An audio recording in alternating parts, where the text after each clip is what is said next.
Gloria a Dios, hermanos, porque hoy en la mañana estábamos orando en la reunión de oración por esta terrible situación que se está viviendo en Culiacán, bueno, en Sinaloa y en Guerrero.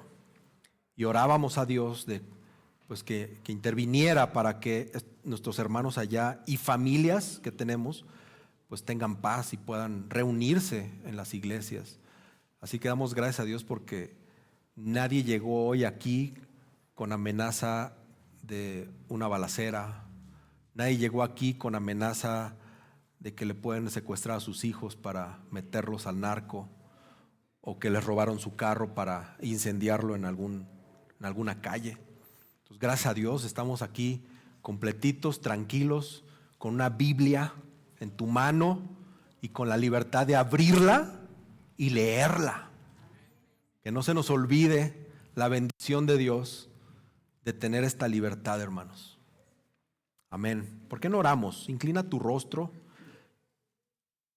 y oremos con humildad al Señor. Señor, te amamos por todas tus bendiciones.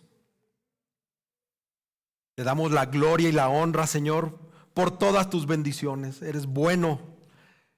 Y esta mañana queremos rogarte y pedirte que podamos escucharte con claridad, Señor. Gracias por lo que haces en nosotros. Gracias, Espíritu Santo, por lo que haces en nosotros. Por favor, abre nuestra mente y que de manera providencial nos reveles tu voluntad, Señor.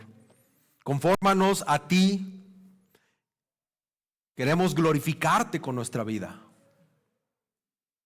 Te pido en el nombre de Jesús que me ayudes a predicar tu palabra y hablar tu verdad.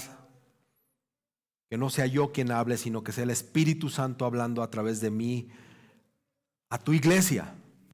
Que no haya distracciones. Espíritu Santo, habla a tu iglesia. En el nombre maravilloso de Jesús te lo pedimos. Amén. Marcos 10, hermanos. Marcos 10, versículos del 13 al 31.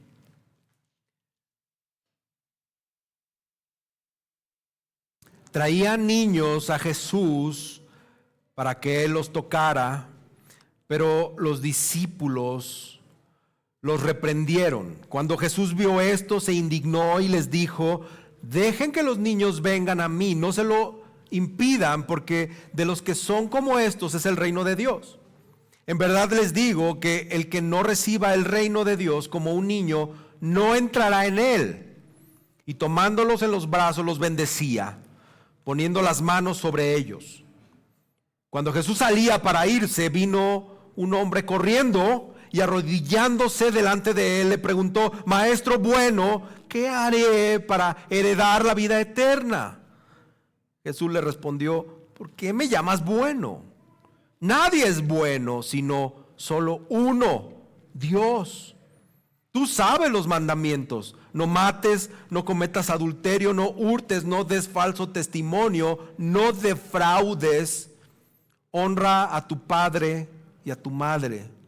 Maestro, todo esto lo he guardado desde mi juventud, dijo el hombre. Jesús, mirándolo, lo amó y le dijo: una cosa te falta. Ve y vende cuanto tienes y da a los pobres, y tendrás tesoro en el cielo. Entonces vienes y me sigues. Pero él, afligido por estas palabras, se fue triste, porque era dueño de muchos bienes. Jesús, mirando en derredor, dijo a sus discípulos: qué difícil será para los que tienen riquezas entrar en el reino de Dios. Los discípulos se asombraron de sus palabras, pero Jesús, respondiendo de nuevo, les dijo: hijos, qué difícil es entrar en el reino de Dios. Es más fácil para un camello pasar por el ojo de una aguja que para un rico entrar en el reino de Dios. Ellos se asombraron aún más, diciendo entre sí: ¿y quién podrá salvarse? Mirándolos, Jesús dijo: para los hombres es imposible, pero no para Dios, porque todas las cosas son posibles para Dios. Entonces Pedro comenzó a decir a Jesús: nosotros lo hemos dejado todo y te hemos seguido. Jesús respondió: en verdad les digo que no hay nadie que haya dejado casa, o hermanos, o hermanas, o madre, o padre, o hijos, o tierras por causa de mí y por causa del Evangelio, que no reciba 100 veces más ahora en este tiempo casas y hermanos y hermanas y madres e hijos y tierras junto con persecuciones, y en el siglo venidero la vida eterna. Pero muchos primeros serán últimos y los últimos primeros. Amén. Puedes tomar asiento. Pausa. Josué, ¿podrás subir y pedirle al encargado si nos ayudan allá arriba? A veces llegan muy gritones nuestros vecinos, sí. Pero ya después te vas acostumbrando, vas haciendo como una costra en tu oído y ya no escuchas. Pero para los nuevos, pues sí saca de onda, ¿verdad? Amén. Amén por esta palabra. He titulado este sermón: dejando todo por seguir a Jesús. Creo que podría estar seguro de que alguna vez en la vida te has preguntado esta pregunta existencial que se ve en todas las filosofías: ¿quién soy? ¿Por qué estoy aquí? ¿Cuál es el propósito en la vida? Después de morir, ¿a dónde iré? Preguntas existenciales por las que creo que todo ser humano en este mundo ha pasado. Preguntas que van directo al corazón, preguntas que cuestionan el significado del ser humano, que cuestionan nuestra importancia, que cuestionan nuestro destino, y además preguntas que están conectadas.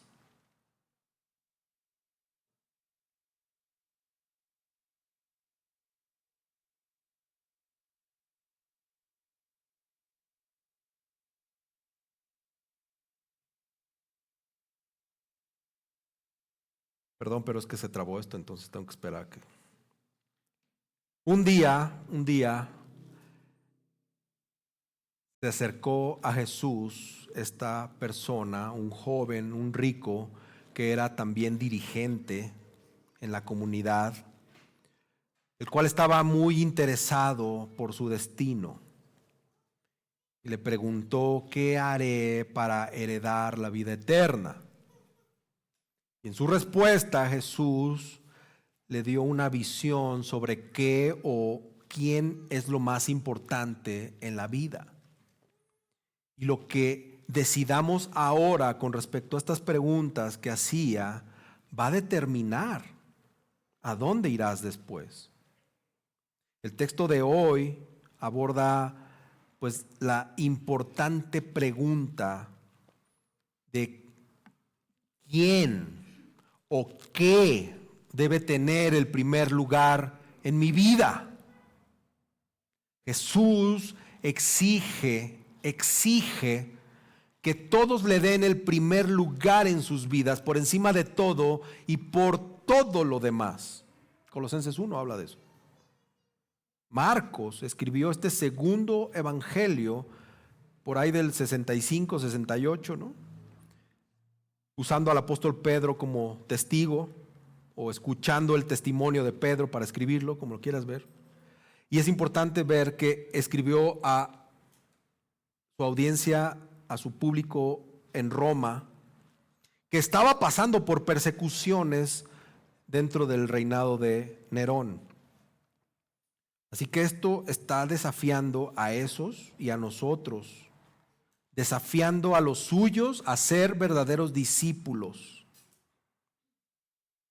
Como lo veíamos en los versículos anteriores, 13 y 16, Jesús viene con esta enseñanza de que debemos recibir el reino de Dios como niños pequeños, como niños indefensos.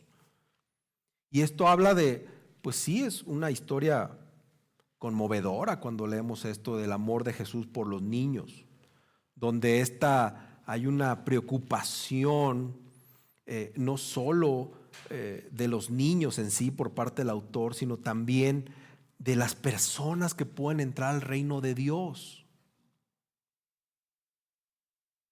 Todos aquellos que vengan estarán seguros de ser aceptados.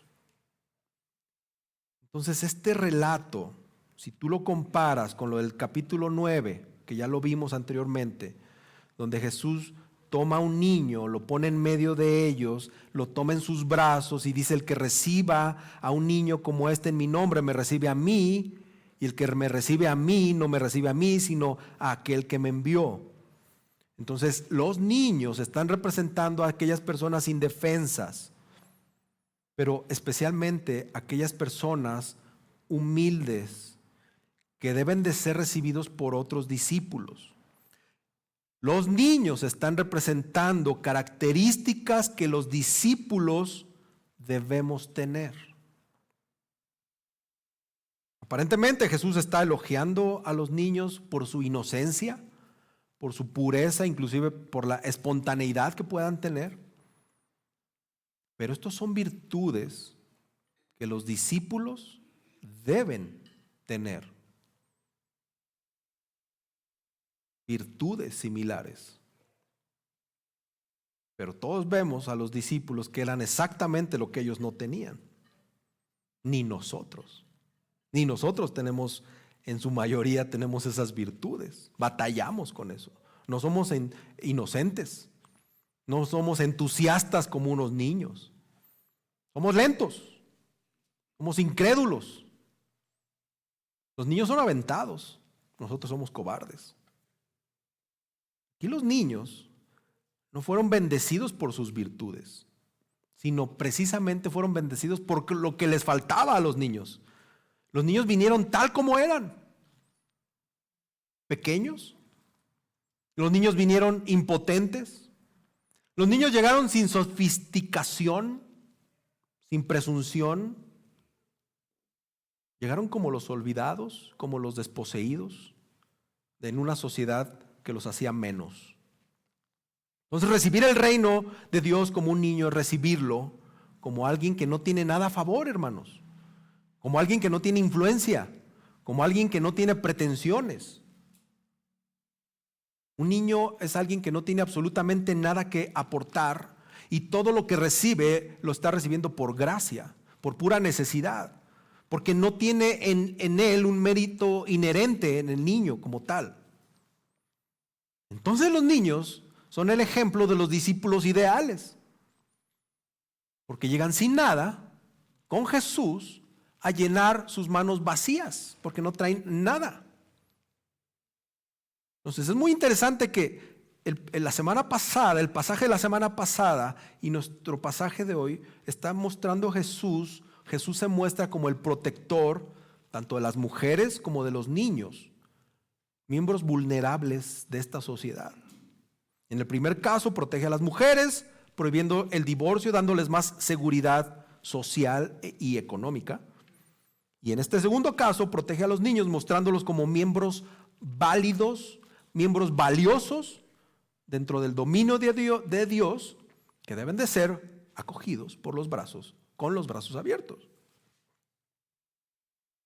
Entonces, estos primeros versículos del 13 al 16 es una muy buena introducción al pasaje, a nuestro relato de hoy. Porque viene un joven rico planteando esta pregunta: ¿recibirá el reino a alguien con gran riqueza y posición como si fuera un niño pequeño? Entonces, ¿qué debemos hacer? ¿Qué debemos hacer? O mejor, ¿en quién debemos confiar para heredar la vida eterna? Algo importante que tenemos que grabarnos esta mañana es que seguir a Jesús podría implicar un gran costo, pero que va a resultar en una gran ganancia eterna.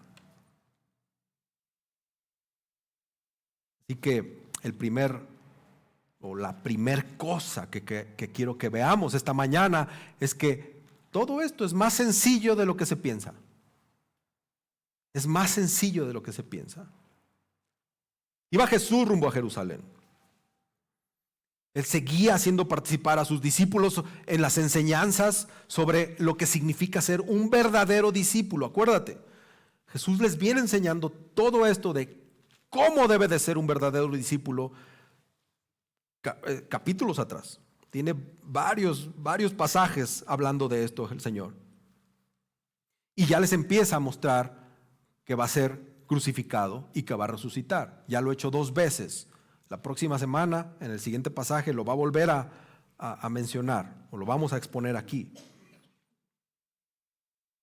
Acuérdate que los discípulos son estudiantes con problemas en la cabeza, ¿sí? O sea, son de lento aprendizaje, así como tú y como yo, que nos tienen que decir varias veces las cosas. Estos eran los discípulos, tenían, digamos, como yo, capacidades diferentes, ¿no?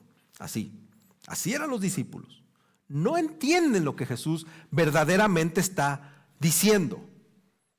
Les acaba de decir que los que entran al reino de Dios deben de ser como niños pequeños, que todos deben de venir a Jesús sin nada, en total dependencia a Él. Es decir, que nadie puede ganarse el reino, y el requisito es el mismo para todos: una dependencia en Jesús sencilla, como la de un niño, así de fácil, así de sencillo.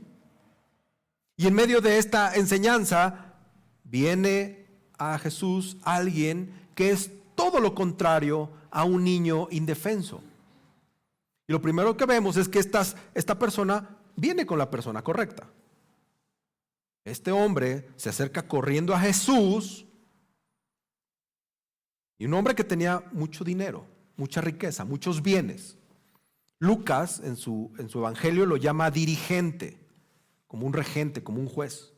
Mateo lo muestra como un joven. Entonces podemos identificarlo como el joven dirigente rico. No solamente era rico, era poderoso. Tenía poder, tenía influencia, y quizá él ya había escuchado de Jesús algunas cosas que lo dejaron impactado. No caminó hacia Jesús, corrió hacia Jesús. Él estaba ansioso por llegar a Jesús, porque Jesús, dice la palabra, que ya se iba, ya estaba agarrando camino, ya estaba alistándose para irse. Y con mucho respeto llega y se arrodilla a Él. Vio en Jesús a un rabino distinguido, le llama maestro, rindiéndole el honor que era reservado solamente a los grandes maestros de la ley. Así que vino de manera correcta a Él, con humildad. Y vino a la persona correcta, fue a Jesús. Vemos que Jesús también era joven. Tenía 30 años. ¿Quién tiene 30 años aquí que es joven? Tampoco se crean mucho, ¿eh? Jesús también era joven. Y Jesús también era rico. Más rico de lo que podemos imaginar. Como hijo de Dios, Jesús había vivido por toda la eternidad en gloria, con las mayores riquezas, con el mayor amor y con la dulce comunión con el Padre. Así que lo que pediría este rico no le era desconocido a Jesús. Jesús mismo había dejado todo atrás. Pablo dice en 2 Corintios 8:9 que siendo rico, sin embargo, por amor a ustedes se hizo pobre. Ahorita se los pone Sergio, nomás que para que por medio de su pobreza ustedes llegaran a ser ricos. Jesús dijo: a ver, voy a obtener pobreza, y una pobreza de la más profunda, de la que nadie haya conocido jamás. Lo voy a dar todo. ¿Por qué? Por ustedes. Prepárense, porque voy a pedirles que renuncien a todo para seguirme. ¿Alguien ha tenido este encuentro con Jesús? ¿Ya llegaron a ese punto que Jesús les dice esto? ¿O todavía están en el primer amor?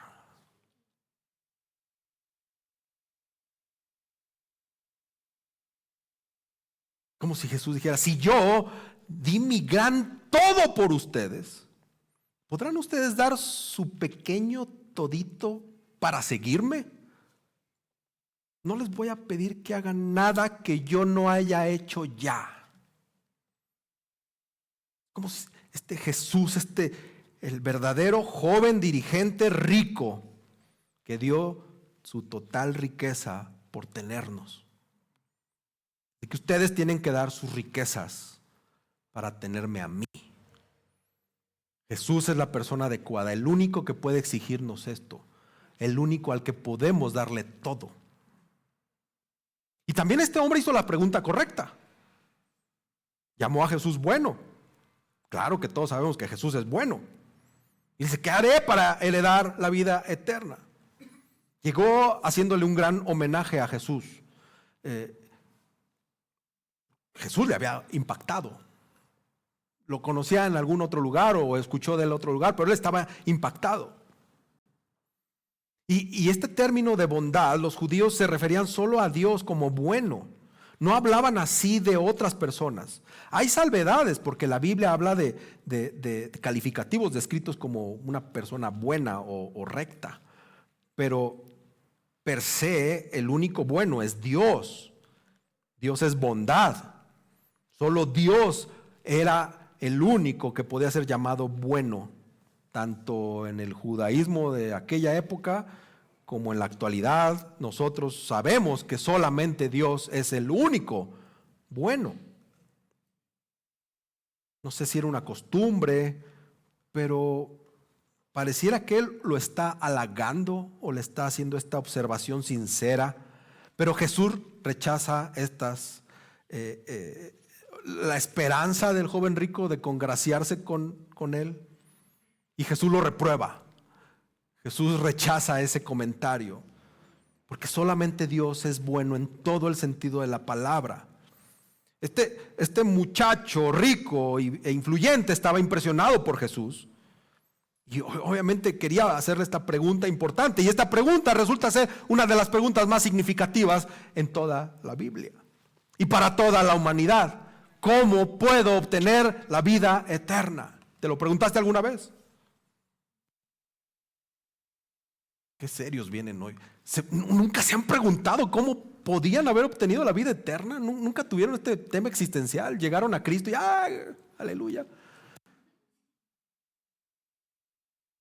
Tú sí, gracias. Ya somos dos. Creo que es común. Algunos nacieron en cuna cristiana y asimilaron esta pregunta de una manera distinta. Pero la verdad es que todos en algún momento nos preguntamos si nos morimos, ¿qué onda? ¿Será que mis padres tenían razón? Que si me muero y no acepto al Señor me voy al infierno. ¿Qué onda? ¿Sí? ¿No? O si eres nuevo y nunca naciste no naciste en cuna cristiana, pues vienes de otra filosofía o de otro rollo y creo que tuviste que preguntarte algo similar. Esta es la pregunta o una de las preguntas más significativas en la Biblia.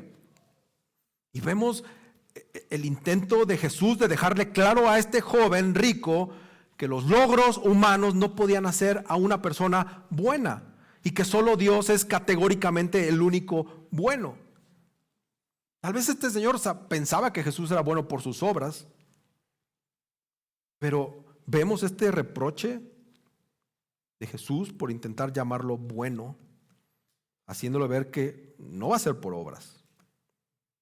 En la Biblia, hermanos, el don de la vida de Dios se llama vida eterna. Y eso significa entrar en el reino de Dios. Eso significa tener un tesoro en el cielo. Eso significa disfrutar desde hoy lo que viene para el siglo venidero, para los tiempos últimos. Estamos en los últimos tiempos, pero en los últimos de los últimos. Yo no sé si este joven rico había escuchado más de Jesús o más de estas cosas. Su pregunta no es mala como tal. Implica que él cree en la vida eterna, como algunos de nosotros. que andábamos metidos en otros rollos filosóficos y sabíamos de una vida eterna. ¿Qué debo hacer?, dijo este muchachón. ¿Qué debo hacer? Él estaba pensando en obras. Dime qué hago. Tengo que tumbar esta pared con una cuchara. Tú dime qué hago. Yo lo hago para alcanzar la vida eterna. Yo no sé de dónde provienes tú. Si vienes de alguna religión extraña, prima, hermana, como lo quieras llamar.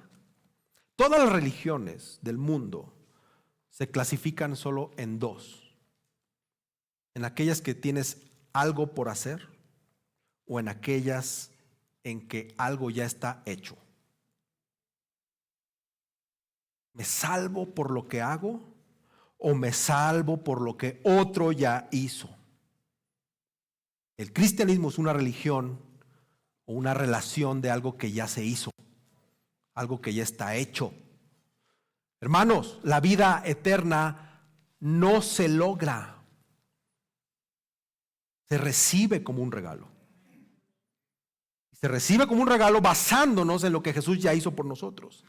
Esto es el Evangelio. Esto es el Evangelio. Es ese regalo inmerecido, lo que no te merecías. Ese es el Evangelio de la gracia. No nos merecíamos la salvación, no nos merecíamos el don de la vida eterna de Dios, sino que Dios, porque se le pegó su regalada gana, nos salvó. Nos escogió, nos predestinó desde la antigüedad eterna y nos conoció y te puso nombre y dijo: esta es mía, es mío. Pero faltan 5,000 años para que nazca. No importa, es mío. Y no lo sabe. Va a andar por el mundo ahí de desobediente, pecando, pero yo ya lo perdoné y no ha nacido. Eso es la gracia. Eso es el favor de Dios. Y todavía nosotros de ingratos crecemos como nopales, alejándonos del Señor. Y el Señor dice: mira, voy a hacer como que crees.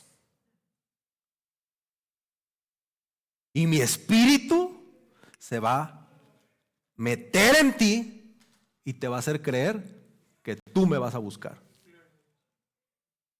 Y ahí vamos nosotros todavía de babotas diciendo: creo que Dios existe. Creo que mis padres tenían razón. Creo que hay vida eterna. Voy a buscar a Dios. A ver una Biblia, por favor. Y empiezas a leer Romanos, ¿no? Lo que todo mundo lee. Señor me habló. El milagro, hermanos, de la regeneración. Eso es el Evangelio. Esta fe que Dios te puso solo en Jesús. Es gratis y no es por obras. No hiciste absolutamente nada. Bueno, sí. Lo único que hacemos es pecar. Somos especialistas. Pero en todo esto es Cristo reconciliándonos con Él mismo, con Dios mismo, con el Padre, librándonos de la ira justa y santa de Él que venía sobre nosotros. Pero Él en su gracia dijo: a estos no. Estos son mis pequeñitos. Estos son mis amados. Este es mi pueblo. Pueblo que estoy haciendo desde la creación hasta el último día que ya tengo definido cuándo será. ¿Cuántos más faltan? No sabemos. Ese es el Evangelio, hermanos. Así que este joven rico debía tener un cambio de teología y también un cambio de corazón si él quisiera heredar la vida eterna. Él busca respuestas correctas. Y Jesús le responde la pregunta a este joven con una pregunta teológica. ¿Por qué me llamas bueno? Nadie es bueno sino solo Dios. Jesús le devuelve al joven halagador una respuesta que pues no es lo que él esperaba. joven estaba enfocado, estaba mal enfocado, porque su enfoque era él mismo. ¿Qué debo hacer yo? ¿Qué debo hacer yo? Y eso, como en nuestra época, en aquella época, los criterios de bondad eran los mismos, de bondad mundanal. Aquí vemos a alguien rico, bien vestido, muy educado, y ya te da buena impresión, ¿sí o no? Mira que este joven rico debe ser educado, porque sí o no, si ves a un pordiosero en la calle, te da mala impresión, ¿verdad? Hasta le dice a tu esposa, vente para acá, gorda, no te vaya. Así somos. Los criterios de bondad y de educación nosotros los hemos puesto en la sociedad, pero Dios no trabaja así. ¿No pareciera que nos está hablando a nosotros Jesús? Cuando nosotros somos los que hemos determinado nuestros parámetros de bondad y de felicidad, y que cuando ya tenemos un ingreso asegurado, ya te subieron el sueldo, o cuando tenemos estabilidad financiera, tengo un departamento que estoy rentando y de aquí ya me voy hasta jubilarme. En algún momento pasamos de esto a descubrir que estamos huecos por dentro. Pero que si yo arreglara 2, 3 cosillas por ahí en mi interior, ahora sí ya estaría totalmente bien. Con un conocimiento vago de Dios, porque quizá yo fui católico, o porque he leído fracciones de la Biblia, o porque he venido navegando en diferentes religiones. Entonces yo establezco los parámetros que me faltan. ¿Qué ha pasado? Estamos totalmente equivocados. Absoluta y plenamente equivocados. Jesús le obliga a este muchacho a buscar en Dios cualquier esperanza de bondad genuina y de vida eterna, hermanos. Jesús confronta a este joven. Llamarle bueno era llamarle Dios, y no se había dado cuenta.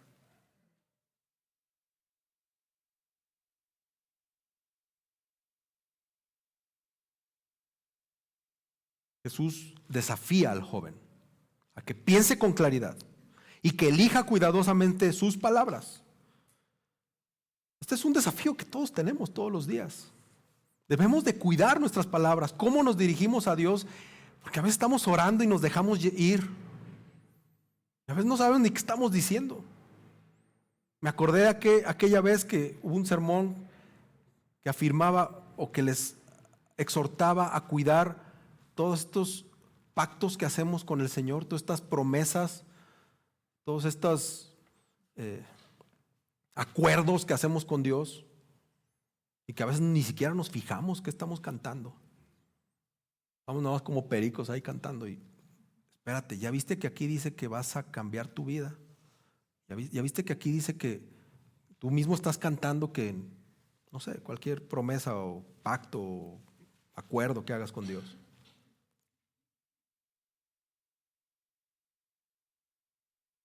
Jesús no espera que Él le responda algo a este muchacho. Más bien, Jesús no espera que Él le fuera a responder lo correcto. Jesús le dice, mira, tú conoces los mandamientos. Y Jesús le cita 6 de los últimos mandamientos. 6 mandamientos que tienen que ver con las relaciones humanas con los demás. Marcos agrega uno que no existe, que dice no defraudes. No sé si te diste cuenta. ¿Sí se dieron cuenta? Le dice no defraudes. Parece que es como una reformulación o una aplicación del mandamiento a no codiciar. No defraudes no está en los 10 mandamientos, pero parece que Marcos lo agrega porque era muy relevante para el joven rico, porque en esa época la riqueza se obtenía defraudando a los pobres, como hoy. Entonces este joven rico, y quizá tú también, quería saber ¿qué tengo que hacer para heredar la vida eterna? Y Jesús le dice, mira, te voy a decir lo que tienes que hacer. Tienes que obedecer la voluntad de Dios, la cual se revela en su ley perfecta, en su ley santa, en su ley moral. Obedece esto en el buen sentido y la vida eterna va a ser tuya. Y este muchachón le dice: pero es que yo lo he hecho desde mi juventud. Esto yo ya lo hice.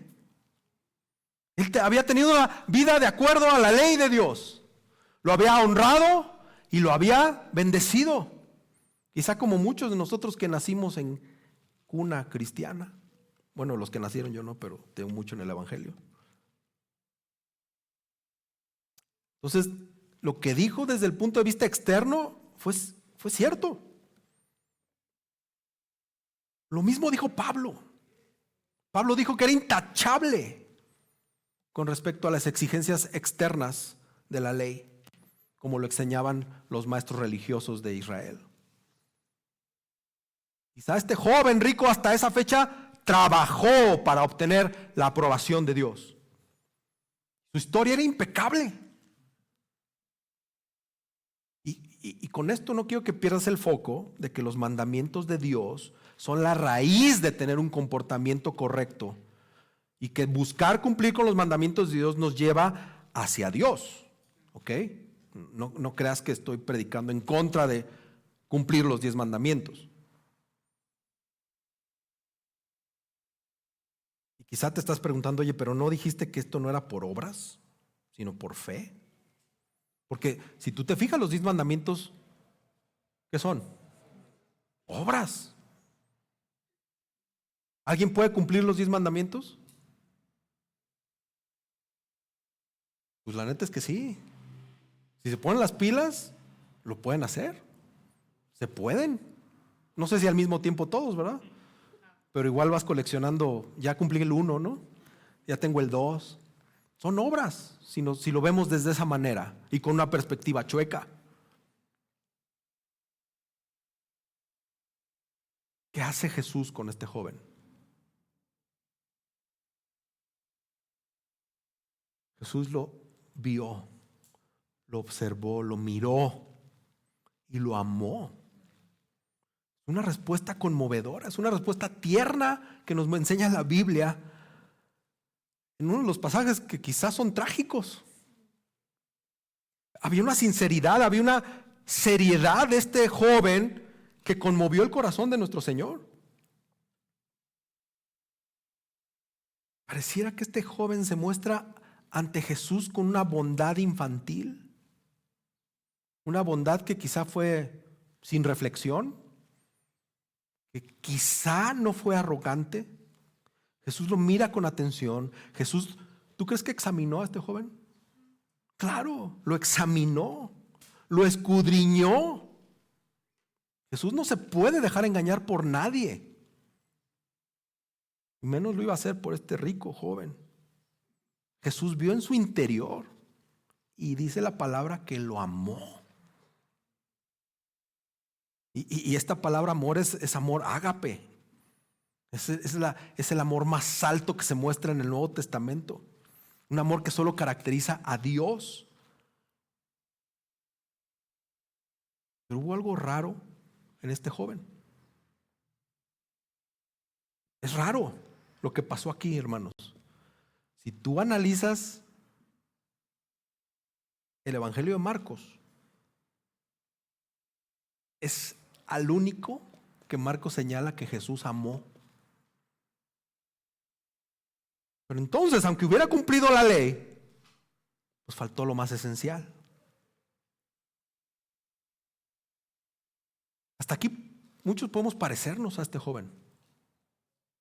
¿Quién es rico aquí? Ya somos 2, hermano. Hasta aquí como que me parezco, ¿verdad? He sido sincero con el Señor. Puedo tener muchas cosas, pero yo puedo llegar con el Señor sincero. ¿Y qué hace Jesús? Jesús vuelve a empezar la charla y dice: una cosa te falta, jovencito.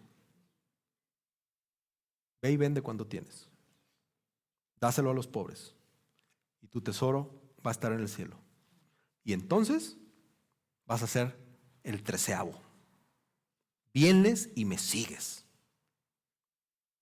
Me gusta, de las pocas cosas de la Reina Valera, me gusta este pasaje en la Reina Valera.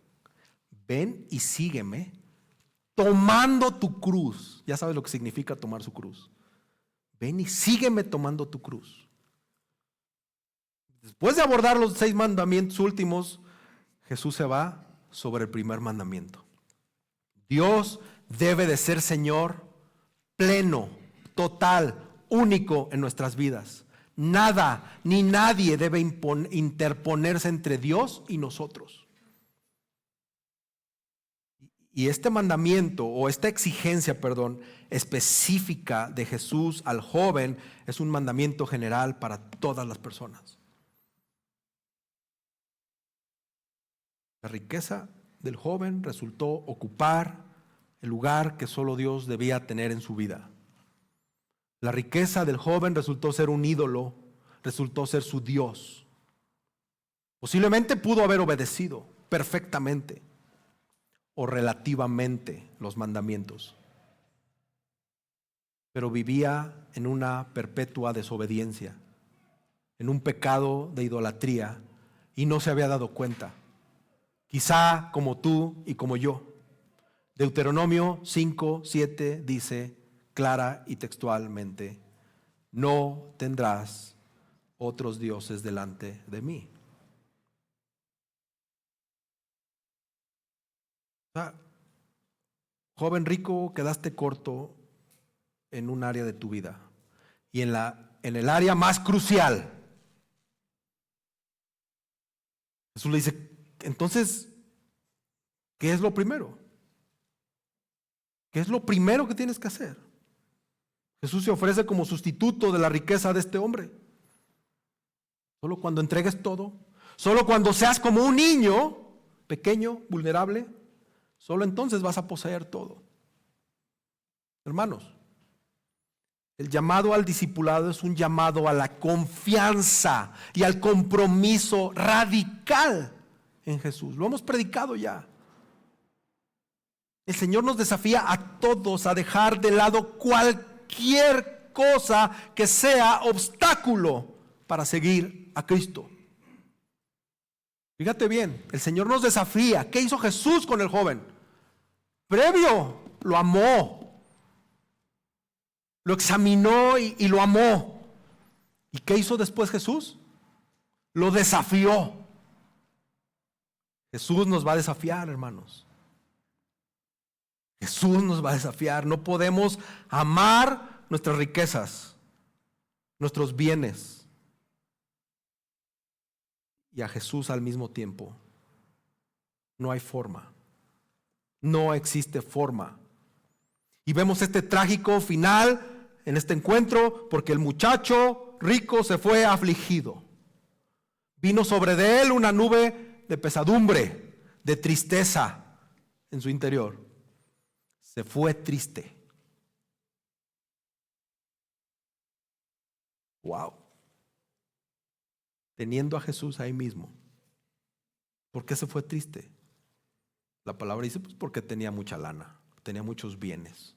Su tesoro seguía siendo su Dios. La difícil demanda de Jesús fue respondida con un no.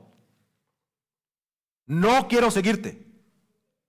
Lo que tengo aquí es más valioso, perdóname. No importa quién seas. No me importa el futuro. Ya no me importa la pregunta que te hice de qué va a pasar con mi vida eterna. No me importa, porque pues aquí tengo dinero. Aquí tengo dinero. Jesús otra vez viene a poner un estándar bien alto, eleva el listón de lo que implica ser una persona buena, de lo que implica ser una persona piadosa, y mucho más si quieres ser discípulo de Jesús. Ya no es para cualquiera. ¿Quieres seguirme? Ok, tienes que dejar todo. Este chamaco quedó, chamaco de 30 años, no. Este joven treintañero, tal vez, quedó conmocionado. Quedó horrorizado. Su visión se nubló. Marcos 4 dice, el engaño de las riquezas ahoga la palabra. Cuando lo predicamos aquella vez, como que no hizo mucho sentido. Aquí está el ejemplo, la ilustración práctica, la misma Biblia, predicando la misma Biblia, de que las riquezas, el engaño de las riquezas nublan la vista, nublan las cosas. Una persona que lleva una vida ejemplar, que incluso se hace pasar por hijo de Dios, puede seguir siendo un idólatra, hermanos. Yo no sé si estás viendo todas las similitudes que tenemos en este pasaje. Porque este cuate sí era rico. Yo no sé si aquí hay un rico, que ahorita la palabra rico ya está como devaluada. Aquel era rico en esa época, hoy hablaríamos de un millonario tal vez. Yo no sé si hay aquí un millonario, creo que no, ¿sí? Pero no todo es lana. Ahorita lo vamos a ver. Lo segundo, hermanos, es que es más complicado de lo que se piensa. Él fue a la persona adecuada, el joven rico, que era Jesús. Hizo la pregunta correcta, ¿cómo puedo heredar la vida eterna? Recibió la respuesta correcta, honrar a Dios y seguir a Dios con total confianza, como si fueras un niño. Pero él no respondió de manera correcta. Se alejó de la verdadera fuente de vida eterna. Y esto es lo último que sabemos de este joven. Hasta ahí quedó su historia. Se fue. Iba a ser un chiste, pero no. Se fue. Cuando Jesús llama a este joven para que renuncie a su dinero, se aflige, porque el dinero era todo para él. El dinero era su padre, no Jesús. El dinero era su Dios, no Jesús. El dinero era el centro de su identidad. Perder su dinero significaba perderse a sí mismo. Entonces te pregunto esta mañana, ¿cómo está tu afección al dinero? A los pocos bienes que tengas o a los muchos que tengas. ¿El dinero y tus bienes son el centro de tu identidad? ¿El dinero y tus bienes es por lo que te desvives? ¿Es por lo que pierdes tu paz? Hermanos, una cosa de estas puede costar la salvación. Jesús le dice a sus discípulos, qué difícil es para los ricos entrar al reino de Dios.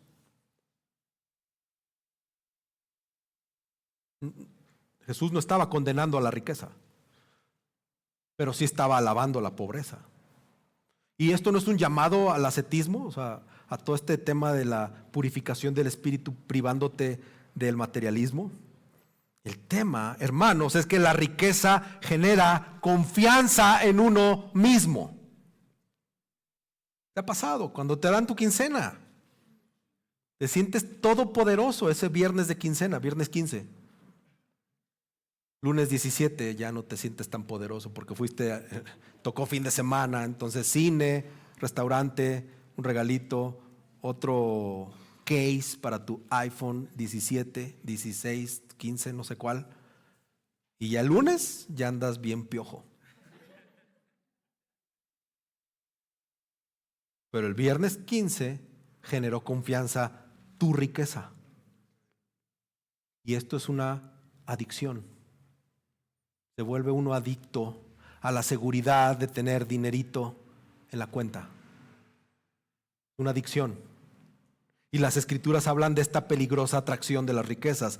Mateo 6, 19 al 21 y el 24 resumen, no acumulemos tesoros en la tierra, sino en el cielo, porque donde está tu tesoro, ¿qué dice?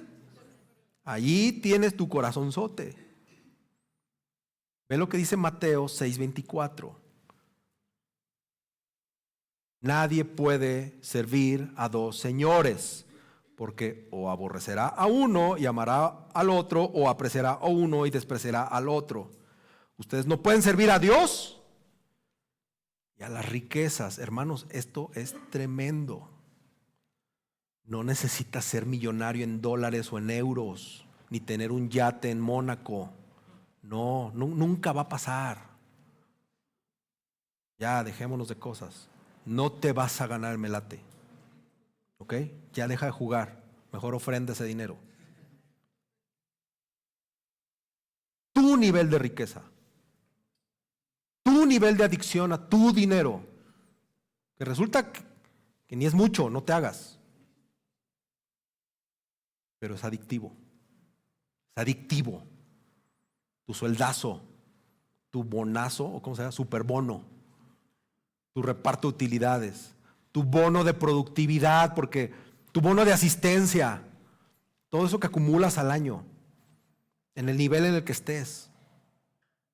Lucas 12 advierte sobre la avaricia. Lucas 16 muestra el ejemplo, ¿te acuerdas? De rico y el Lázaro. Ve lo que dice 1 Timoteo 6:17.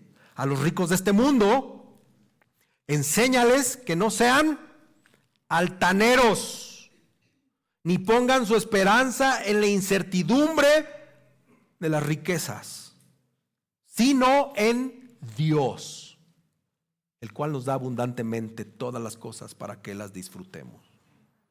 Las riquezas fácilmente, amados hermanos, se convierten en la prioridad de nuestras vidas.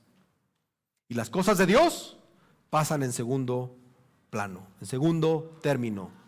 Tanto es así que pues no nos comprometemos con la iglesia, faltamos, hay cosas que yo decido en qué momento no participo porque ya igualé el resto de mis actividades con la actividad de la iglesia. Entonces puedo discriminar entre actividades y cosas. Los discípulos no creían este tema que estaban escuchando. Jesús les repite, miren, hijitos, hijos, qué difícil es entrar en el reino de Dios. Tiene exclamación.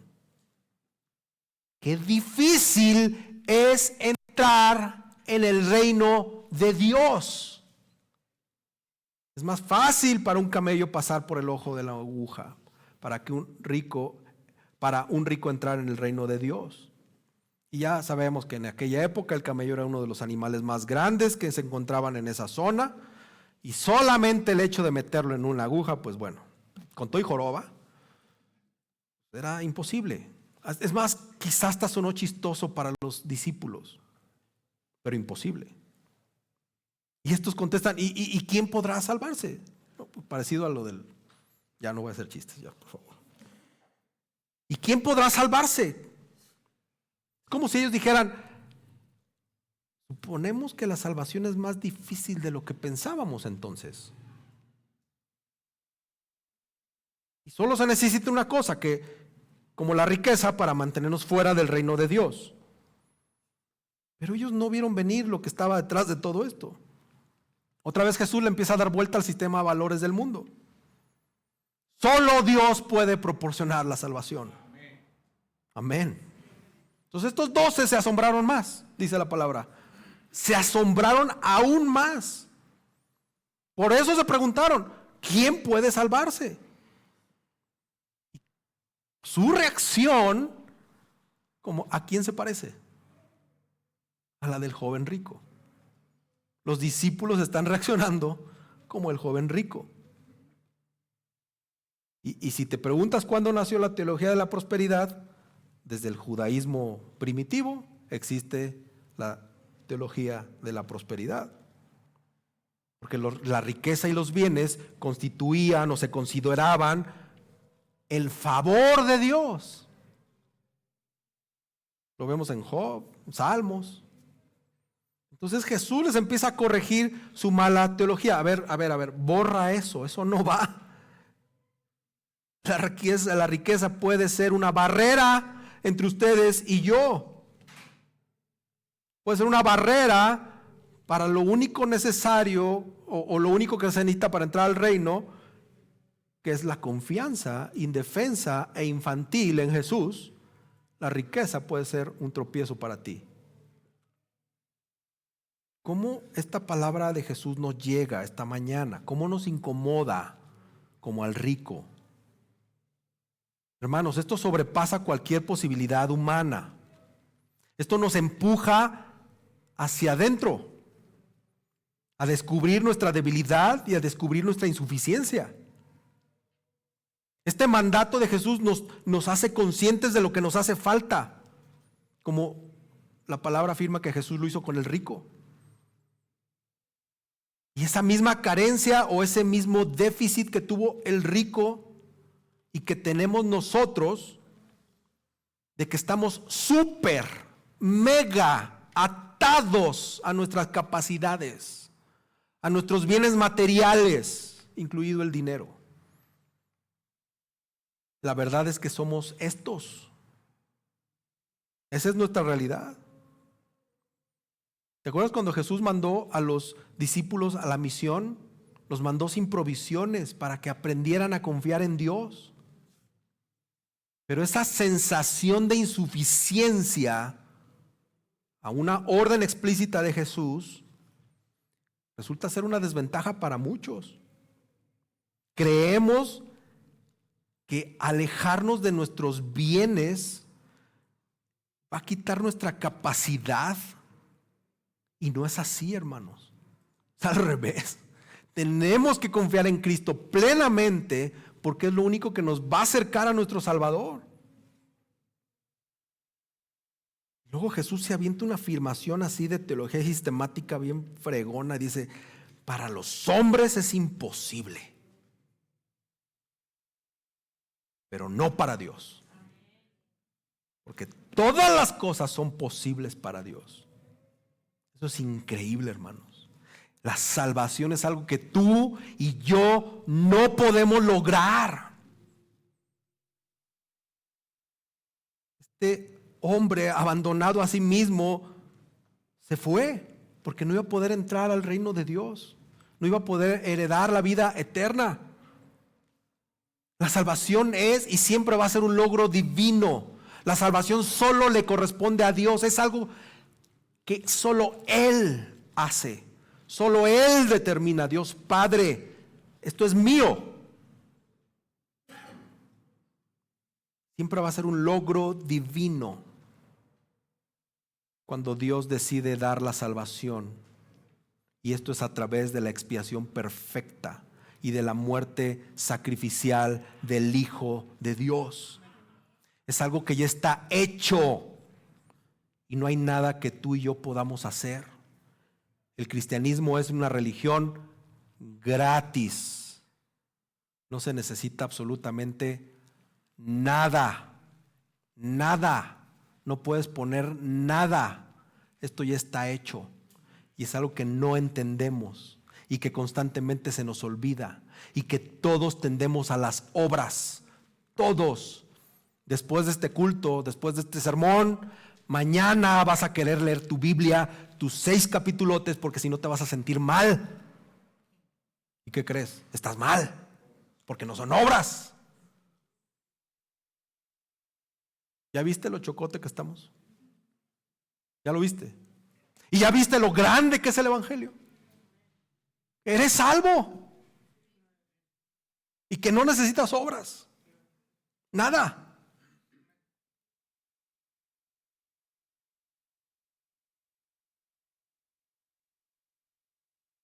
Del lado de los hombres, entrar al reino de Dios y recibir la vida eterna es imposible. Y nadie se va a salvar con este pensamiento. Nadie. Pero con Dios todo es posible. Y cualquiera puede ser salvo con Dios. Y que si tú deseas que Cristo sea tu Rey Salvador, tienes que empezar a reemplazar lo que has estado buscando en ese Salvador. Todos tenemos algo que nos pise. Todos tenemos algo en contra. Todos venimos arrastrando algo. ¿Qué es lo que tú vienes arrastrando? Que te impide creer esto. Que te obliga a hacer obras. Y el último punto, hermanos, que es corto, no te preocupes,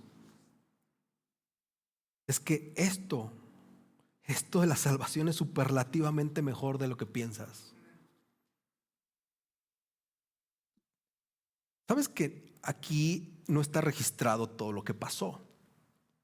¿Verdad? No, la misma Biblia dice que no habría forma de registrar todas las palabras de Jesús. Pero ¿te imaginas la bola de preguntas que se le vinieron después de estas afirmaciones a los discípulos? Necesitaban pensar, reflexionar.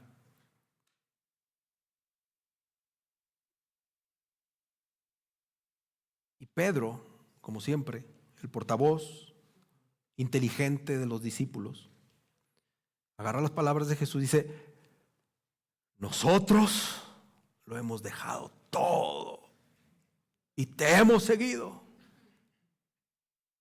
¿Qué es eso? Obras.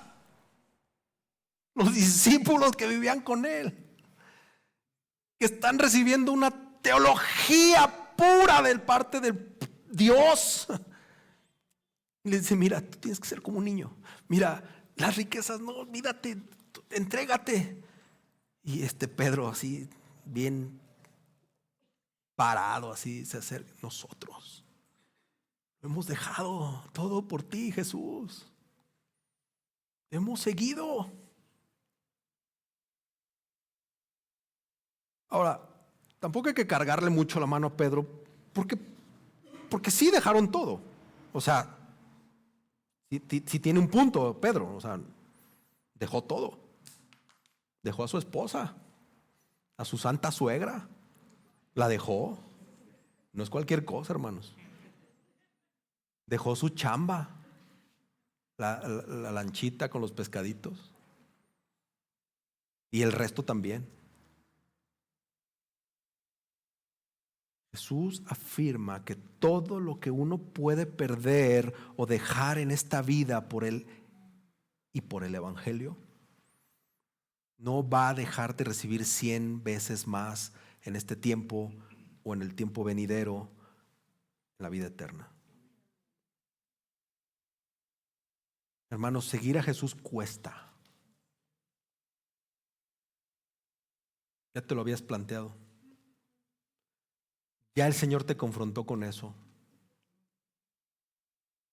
Si no te ha confrontado con eso en tu vida cristiana, anhelo que sea pronto que Jesús te confronte en que seguir a Jesús cuesta. Pero las bendiciones, hermanos, superan con creces las pérdidas. En el reino de Dios, los beneficios y las bendiciones simplemente son demasiado grandes para poder imaginarlas. Todos echamos a volar nuestra imaginación. Si en el cielo vamos a estar comiendo con Él 4, 5, 6, 7 días después de la gran santa cena con Él, ¿qué va a pasar después? Y si voy a trabajar, y si va a estar mi perrito, y si mi esposa me va a reconocer o no. Todos estamos así, ¿verdad? Pero ¿te fijas que todo es bueno? ¿Te fijas que todo lo que piensas del cielo es bueno? No hay nada, o no conozco a alguien que diga, no, pero ahí va a estar Andrés. Me va a estar pidiendo las canciones para el domingo. No conozco a alguien que diga algo malo. Analízalo. Siempre estás pensando en si vas a comer, si va a haber carne asada, si ya no vas a ir al baño, no sé, piensas cosas buenas. ¿Sabes por qué es? Porque todo es bueno en la vida eterna. Y no nos podemos imaginar. No hay mente que pueda imaginar lo glorioso y maravilloso que va a ser la vida eterna con Jesús. No existe. Es una bendición sorprendente, inclusive sobre las persecuciones. Porque aquí va junto con pegado las bendiciones con las persecuciones. Y sí, Marco le estaba hablando a un pueblo que estaba siendo perseguido por Nerón. Pero hemos visto en la historia de la iglesia que las persecuciones van junto con pegado. Ve lo que dice 2 de Corintios 4:17. Esto incluye sufrimiento en su nombre, hermanos. Pues esta aflicción leve y pasajera nos produce un eterno peso de gloria que sobrepasa toda comparación. La vida cristiana no es una utopía, hermanos. Y la fe cristiana no es una póliza de seguro contra la adversidad y contra las dificultades. Todos los sufrimientos que resultan de la fidelidad al Evangelio no son sinónimo de abandono de parte de Jesús o de un desfavor divino, sino es algo coincidente, es algo inevitable que viene con la fe. Los seguidores de Jesús debemos de tener muy claro que el discipulado no es un tema de ambas cosas: bendición y persecución, sino es algo que vas a tener esto o lo otro. Porque hay miles de cristianos que en esta vida solo se han dedicado a sufrir. Conocemos cantidades en la historia. Esto no es de o vas a obtener bendiciones y vas a tener bendiciones y sufrimiento. Esto es de que vas a tener bendiciones o vas a tener sufrimiento.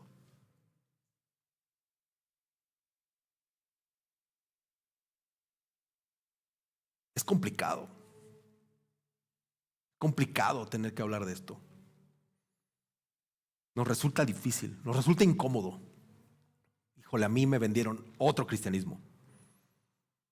A mí me dijeron que decretara que iba a tener todo, porque soy un príncipe de Dios. Y no, lo decimos constantemente. Suena chiste, pero es anécdota, hermanos. Venimos de esas iglesias.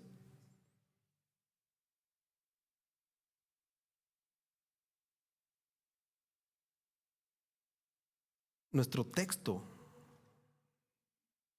y esta parte no significa que estas posesiones que se te pueden dar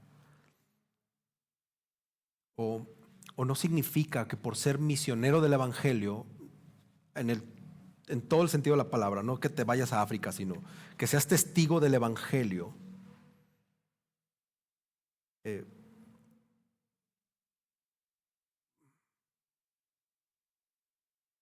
tus posesiones, o sea, al dejar el evangelio, tus posesiones van a aumentar. Esto no es sinónimo, no sé si me explico.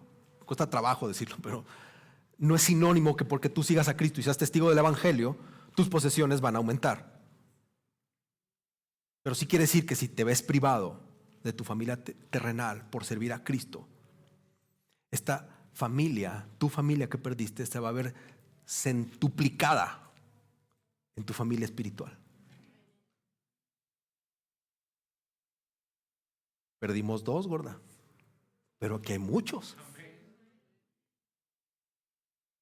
Y los sacrificios que hacemos al dejar hogares, al dejar hermanos, al dejar hermanas, al dejar madres, al dejar hijos, al dejar terreno y dinero por seguir a Jesús, hermanos, no es nada comparado con los rendimientos que vamos a recibir en la comunidad de la fe. Ahora y en el cielo, van a ser mayores. La recompensa de la vida eterna hace que nuestros sacrificios por ser discípulos de Cristo parezcan insignificantes en comparación con lo que nos viene de abundante bendición de parte de Dios. Lo que Cristo quiere decirnos con esto es que Él mismo compensa toda pérdida. Si tú renuncias al afecto y a la preocupación de una madre, vas a recuperar 100 veces el afecto y la preocupación del siempre presente Cristo. Si tú renuncias al amor y a la protección que le das a tus hijos, vas a recuperar 100 veces el amor y la protección de Cristo, quien no va a dejar de abrazarte y de consolarte por el abandono de tus hijos. Si tú renuncias a esta cálida camaradería de los hermanos o de un hermano, vas a recuperar 100 veces el valor y la camaradería de Cristo. Si tú renuncias a la pertenencia de una casa, recuperarás 100 veces más el confort y la seguridad de saber que el Señor es dueño de todas las casas, de todos los lugares, de todos los arroyos y árboles de la creación. Jesús nos ha prometido trabajar por nosotros y ser para nosotros tanto que al final nosotros deberíamos estar convencidos de que nunca hemos hecho un verdadero sacrificio como lo hizo Jesús.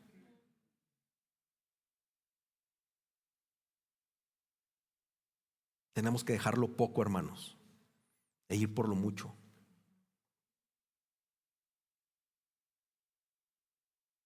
Al final Jesús dice que muchos primeros serán los últimos y los últimos los primeros. Y creo que este es uno de los dichos que Jesús repitió constantemente o muchas veces. El reino de Cristo invierte la norma terrenal del posicionamiento, de rango e importancia. Y fíjate cómo todo va ligado en ser como un niño. ¿Cuántas veces te has agandallado en la fila a un niño? Porque no sabe ni qué rollo. Cuando no conocías a Cristo, en los equipos escogías a los buenos, ¿no? Y a los débiles. Pues, ¿quién se queda con el gordo? No, pues tú. Ese era yo, hermano, yo era el gordo. Tal es así que me dicen gordo.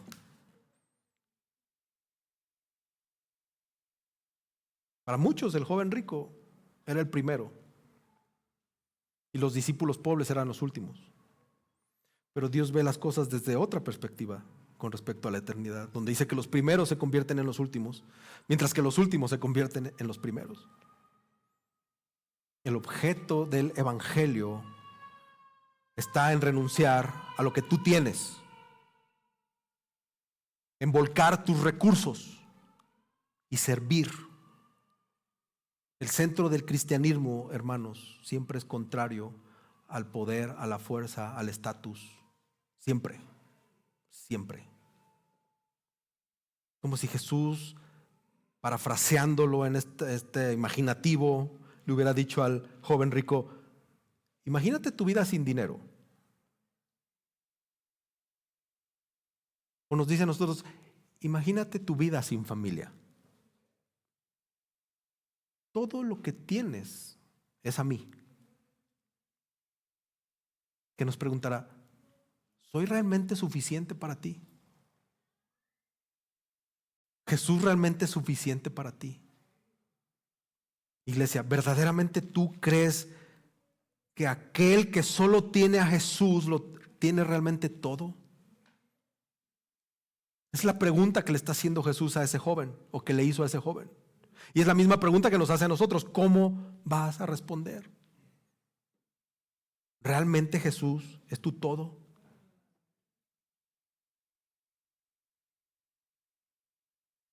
¿Realmente Jesús es tu todo? ¿Estás dispuesto a sacrificar todo lo que tienes por Jesús? ¿Tu esposa? ¿Tu esposo? ¿Tus amigos? ¿Tus hermanos? Estos recién casados. Aquí tengo 1, 2, 3, 4, 5. Estos recién casados están dispuestos a dejar a su pareja por Jesús. Espérate, nos acabamos de casar. ¿Están dispuestos? O los viejos como yo, ¿estamos dispuestos a dejar a nuestra esposa de 25, 26, 27, 30 años de casados por Jesús? Y no es que Jesús te va a poner en esa disyuntiva, gracias. Y si sí, hermanos. Te reíste, ¿va? Cuando la dicho: no, pues Jesús no es tan mala onda. Y si sí. Y si tu hija te dice que ya no cree y que tienes que decidir sobre de ella o sobre Dios. Y si sí te pasa, ¿qué vas a hacer? ¿Vas a tener el valor de decir que sí vas por Jesús? Y que no importa si ella decide irse.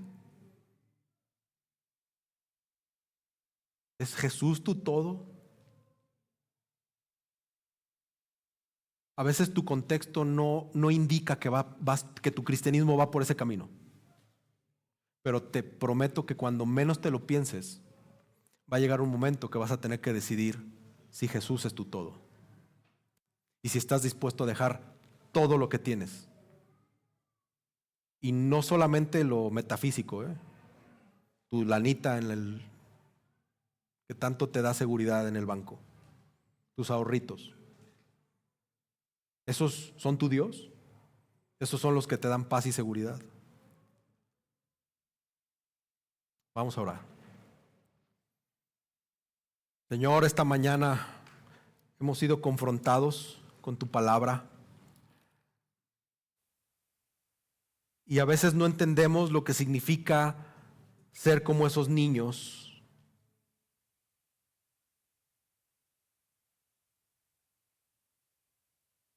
Tenemos que confesar, Padre, que nuestro corazón es engañoso. Tenemos que confesar, Dios,